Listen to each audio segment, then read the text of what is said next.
আমি জানতে চাই প্রাণ প্রিয় কোরআন প্রেমিক প্রিয় বাবাজিরা, প্রিয় ভাইরা, কেমন আছেন আপনারা?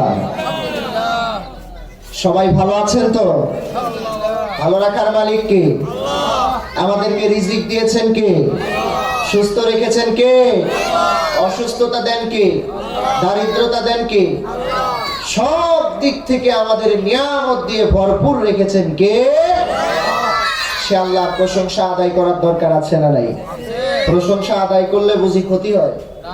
হ্যাঁ, প্রশংসা আদায় করলে লাভ হয়। আল্লাহর প্রশংসা আদায় করলেও লাভ হয়, আবার জাগতিক নেতার প্রশংসা আদায় করলেও লাভ হয়, ঠিক না? নেতার প্রশংসা আদায় করলেও লাভ হয়, তবে নেতাকেও যিনি খাওয়ান, আমাকেও যিনি খাওয়ান তিনি কে? নেতাকেও যিনি রিজিক দিয়েছেন, আমাকেও যিনি রিজিক দিয়েছেন তিনি কে? প্রশংসা নেতার হবে না, প্রশংসা একজনের হবে, তিনি কে? আল্লাহ রাব্বুল আলামিন পবিত্র কালামুল্লাহ শরীফের মধ্যে সুন্দর করে পৃথিবীর মানুষদেরকে জানিয়ে দিয়েছেন। পৃথিবীর মানুষেরা শুনে নাও, লাইন শাকারতুম লাযীদান্নাকুম ওয়া লাইন কাফারতুম ইন্না আযাবি লাশাদীদ। আরেকটা বার আওয়াজ দিয়ে বলেন আল্লাহু আকবার।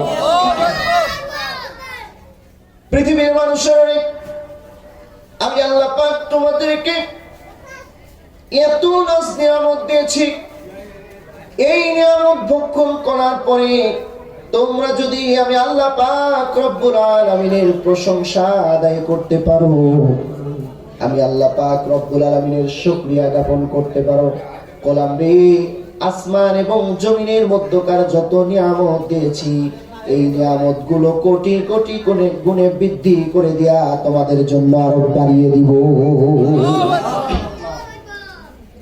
আর যদি শুকরিয়া জ্ঞাপন করতে ব্যর্থ হয়ে যাও, গোলামেরা সুন্দর করে শুনে রেখে দাও, আমি আল্লাহ পাক রব্বুল আলামিন জমিনের মধ্যে যত বালা মুসিবত আছে আমি আল্লাহ তোমাদের উপরে পতিত করব।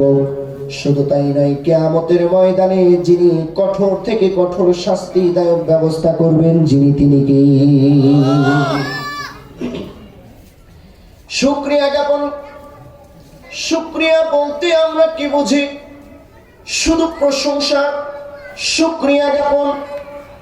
এই শুকরিয়া হলো নামাজ, এই শুকরিয়া হলো রোজা, এই শুকরিয়া হলো হজ, এই শুকরিয়া হলো যাকাত, এই শুকরিয়া হলো কুরবানি। এই প্রত্যেকটা ইবাদত হলো শুকরিয়া। তার কারণ হলো নামাজের মধ্যে যখন আমরা দাঁড়িয়ে যাই, নামাজে দাঁড়িয়ে যার শুকরিয়া জ্ঞাপন করি, প্রশংসা করি, তিনি কি? জোরে বলেন তিনি কি? কি বলি?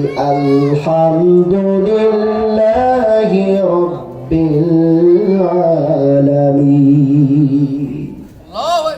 সমস্ত প্রশংসার মালিক কে? বলেন না আল্লাহু আকবার। আরেকটা বার জোরে বলেন আল্লাহু আকবার।